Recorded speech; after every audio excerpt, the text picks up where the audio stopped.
Assalamualaikum warahmatullahi wabarakatuh. Di sini saya akan menerangkan tentang tugas hukum internasional.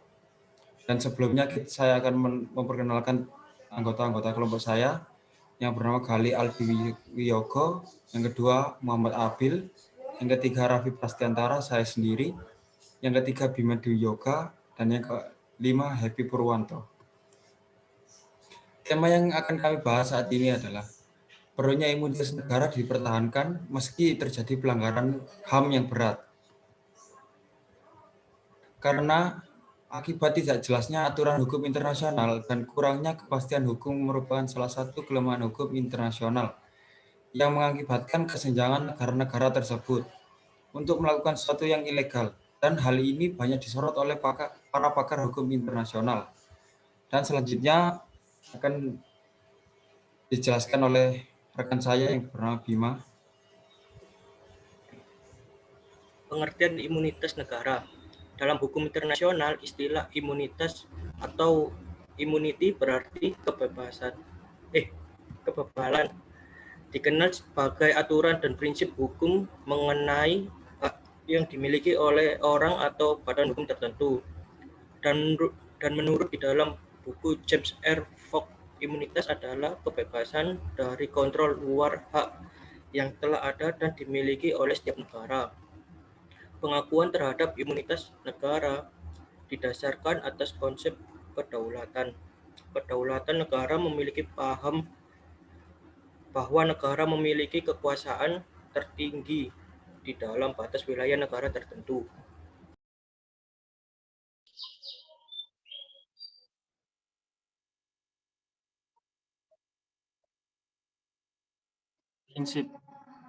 Prinsip imunitas negara.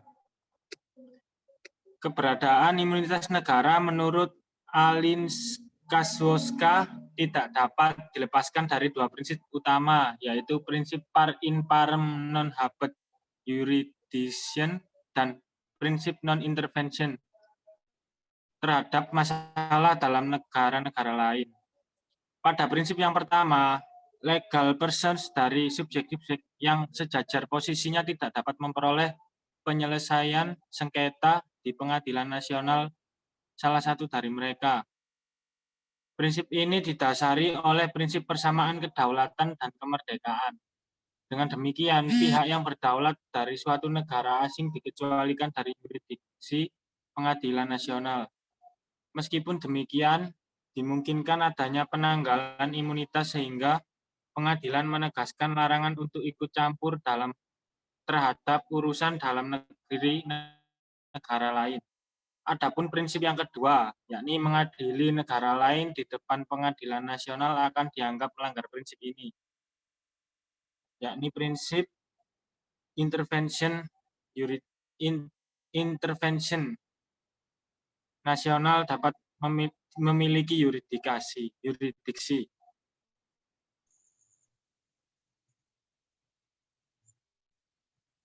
Perlukah imunitas negara dipertahankan?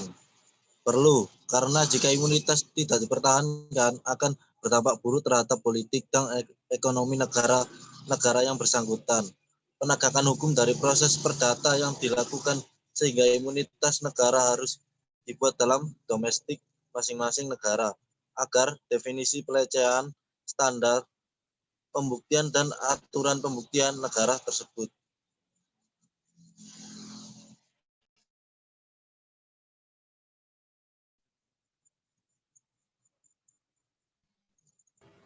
Di sini saya akan menjelaskan alasan mengapa imunitas negara harus dipertahankan walaupun ada pelanggaran HAM. Satu, pelanggaran HAM yang berat kaitannya adalah dengan tanggung jawab pidana individu tersebut dan tidak dengan imunitas negara. Jadi antara kedaulatan imunitas negara dengan pelanggaran HAM adalah dua hal yang berbeda dan tidak ada kaitannya.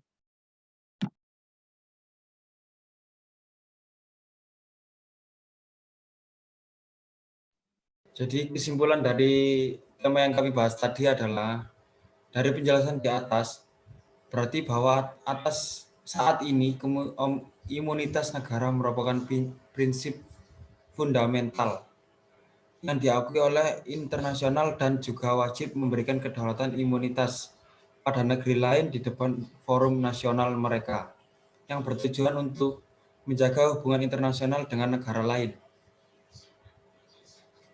Di sini saya akhiri pembicaraan saat ini, diskusi kali ini.